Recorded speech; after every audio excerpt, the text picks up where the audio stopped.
Hello guys, welcome to the Best Online Tutorials channel.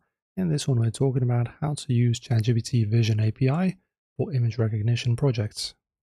So open your Python IDE and import the native base64 library alongside the official OpenAI client SDK. Then construct a lightweight helper script to open your target image file. It's going to be in binary read mode. Encode the raw stream using the base64 and decode it back into a clean UTF-8 string token that the API compiler can pass. Should be something like this, guys. And then you can assemble the multimodal payload array to execute the visual extraction pass.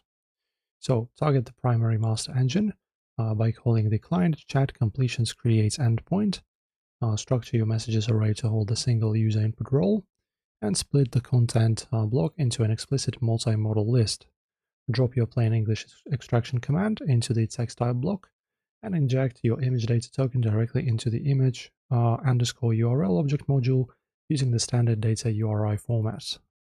There you go, my example. So you can just stop wasting weeks debugging obsolete computer vision pipelines and offload your visual analysis to a multimodal context engine. That is it, guys. Hopefully this was helpful. Enjoy, and as always, like and subscribe.